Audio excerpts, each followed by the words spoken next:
vast machine in which a man counts for just nothing at all. Move with it, and all will be well. Resist, and you'll be crushed as inevitably as the man who plants himself on the railroad track when the express is coming.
To turn out at a moment's notice.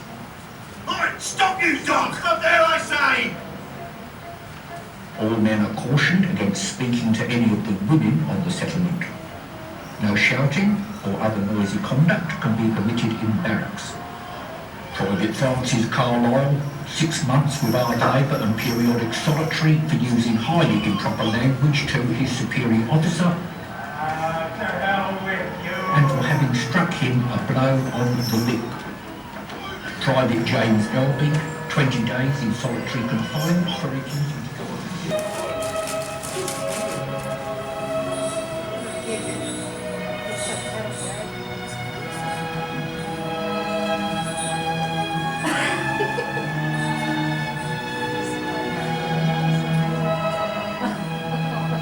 This hospital is a substantial brick building, 2 stories high, and will accommodate 70 patients in 6 wards.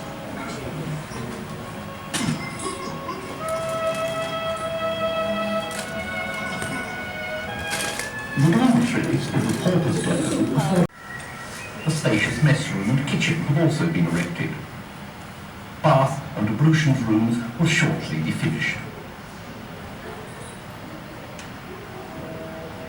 Not a few of the convicts, from the length of time they've been prisoners, and their irregular propensities and evil habits, have also become of impaired intellect, necessitating their removal to the imbecile or observation class of the lunatic branch.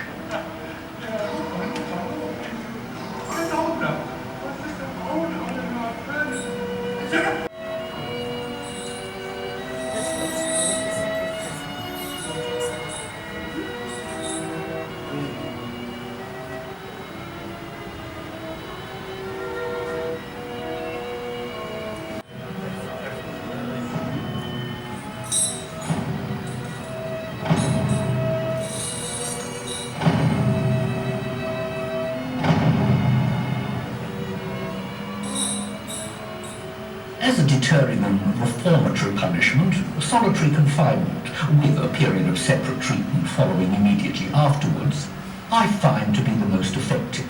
And in the majority of cases, I firmly believe such treatment produces a decided improvement on the convict's future life.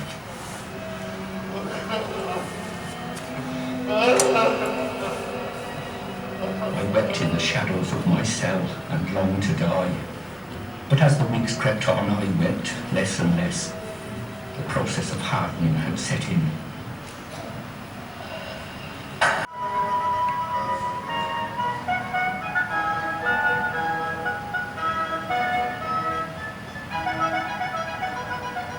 The dwelling house accommodation comprises, in addition to government cottage, quarters for civil commandant, chaplains, medical officer, station officer, clerks, storekeepers, and for 40 other stipendiaries.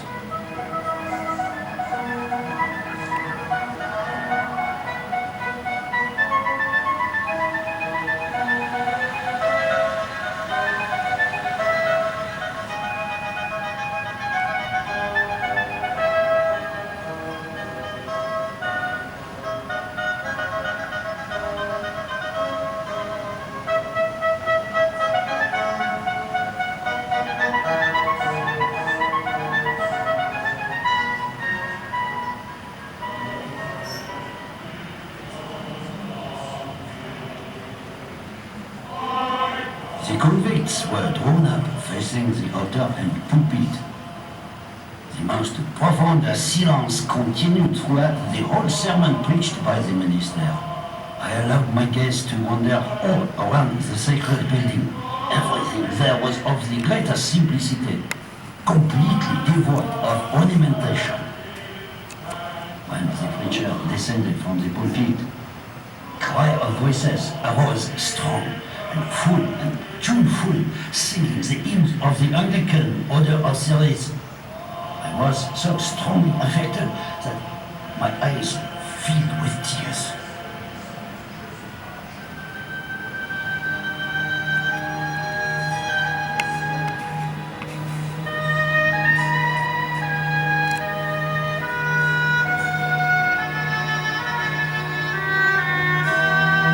Sole purpose, get the timber off those hills, get those logs into Hobart, get Hobart built. That's what it was initially. 1833 saw it become your secondary punishment station, which meant that was when it was for your repeat offenders. When you were transported, you were initially put onto settlements, help the landowners build up their properties, but then you've offended while you were there. That's what landed you here at Port Arthur. Port Arthur was designed on a new idea that a convict could be punished and he'd still reform. Whether or not that happened, well, we'll find out a little bit later. It was also modelled on Jeremy Bentham's design. Jeremy Bentham was a prison reformer at the time. He likened his penitentiary to being a machine for grinding those rogues into honest men. So the cogs of the machine became the discipline and punishment, religious and moral instruction, separation and classification, and of course your educational training.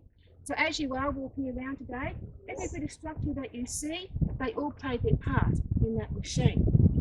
The machine, of course, needed raw materials. Anybody want to guess what those raw materials were? Considering what I just said the cogs were?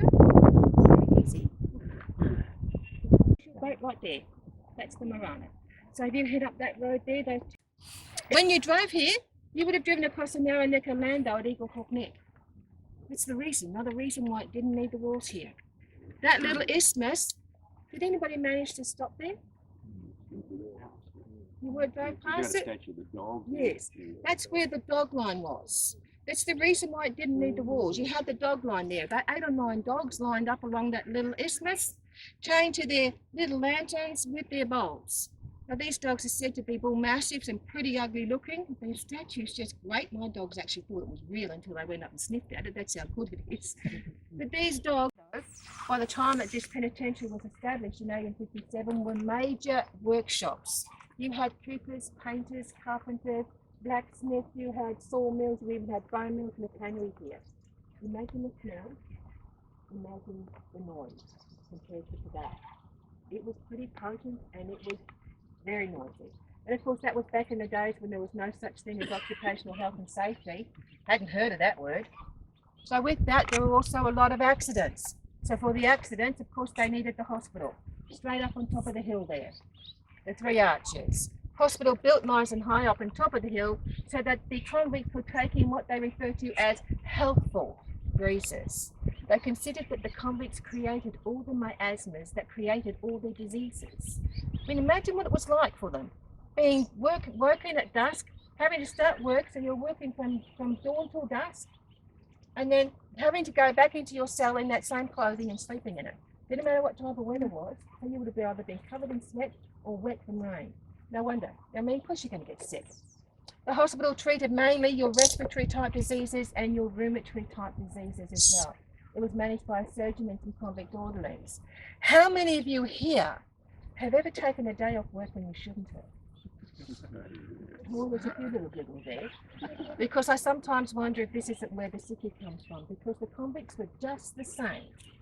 You would be alive to the fact that today,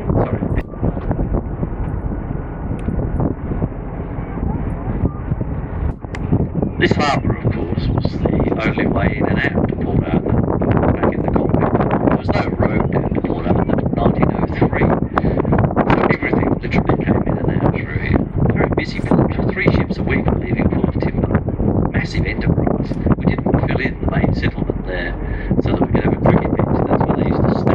Doesn't sound quite as good, I'd have to say, but the British didn't really rate seafood that highly at this time. it was something that was a first course before you got onto the more serious and important business of eating beef, that's if you're wealthy, or it was weaker food, more blander food that was used for invalids, the Scots and the Irish. Boat in the harbour, being Commandant Booth's personal boat that he used to get from place to place. They did a runner. They got enough of a head start that nothing could catch them, and they were free for 3 or 4 months around the coast of Van Diemen's Land, which would have been incredibly hard work. They went up the west coast, stealing from logging camps, sealing stations and so on, and then up the east coast. Now, people were looking for them, but on at least 2 occasions, apparently, they passed themselves off as a search party sent from Port Arthur to try and recapture themselves. Their luck runs out in Eden. They cross Bass Strait, having